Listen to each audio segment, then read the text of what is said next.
JNU as a top university of this country, completely funded by the Indian taxpayer and the government of India, I think it is our response. We have 98 MoUs with different countries. JNU teaches Turkish as a language in the School of Languages, Literature and Culture.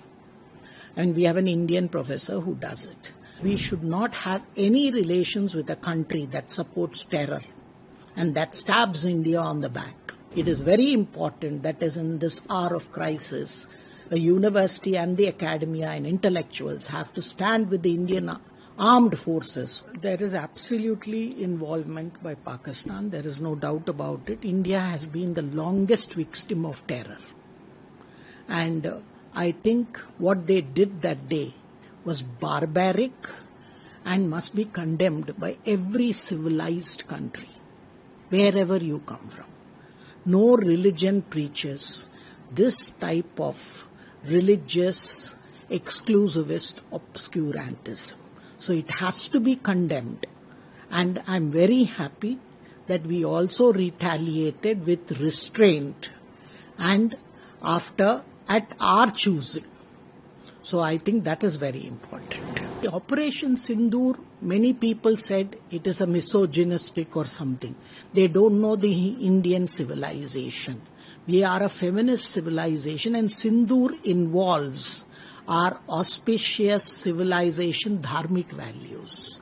Mother goddess, whether you are male or female, people use that kungumam as we call kunkum or whatever you call it. So I think first that has to be corrected.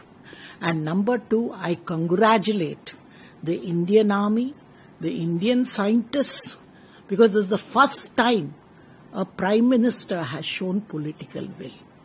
It is not that earlier we may not have had the technology, but the political will and the decisive decision making has to combine with your level. We had the capability, but I salute Prime Minister Narendra Modi for making this into a capability. And unless you show the world, world will not accept that. Today world is accepting that India has air power that is unmatched. And these are all made in India. So as an Indian, as a citizen, I'm extremely proud that the armed forces, the scientific establishment, and the decision-making unit of the Indian government, especially under the leadership of the present Prime Minister, came together. I think one important thing, this is a tectonic shift. Till now we wanted more international support. Here we did it, and then we have gone to them with proof. So it is also very difficult. Today the Guardian also has changed its stance and supported us. So I think this is the right approach. We will have to safeguard our own national interest. And that is what the present attack, Operation Sindoor, has shown. We first attacked only terrorist camps. But when Pakistan attacked our civilians, our temples, and our military bases, then we showed to them what we can do. Every civilian citizen is as responsible for our national security. See, if our armed forces are fighting so valiantly, our Prime Minister is leading us with such great courage and decision-making powers, every citizen of this country has to do it. JNU, why? JNU is totally subsidized by the Indian taxpayer. If the Indian taxpayer does not subsidize us, then where should our loyalty lie?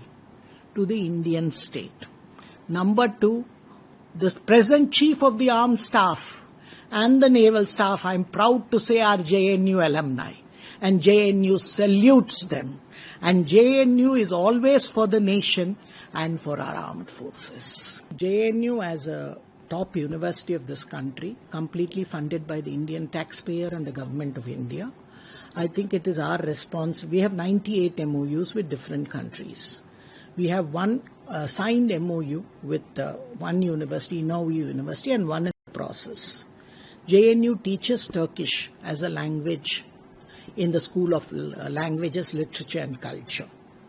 And we have an Indian professor who does it. And because of that, the administration thought that we should not have any relations with a country that supports terror and that stabs India on the back.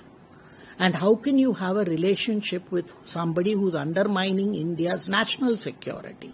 And as a citizen and as an academic, it is undermining my human security and the security of every citizen in the country. So I thought it is very important that as in this hour of crisis, the university and the academia and intellectuals have to stand with the Indian armed forces who are JNU's alumni and with one of the most courageous Prime Minister and the tallest spokesman of a democracy to support him. So I salute the armed forces, scientists and the Prime Minister.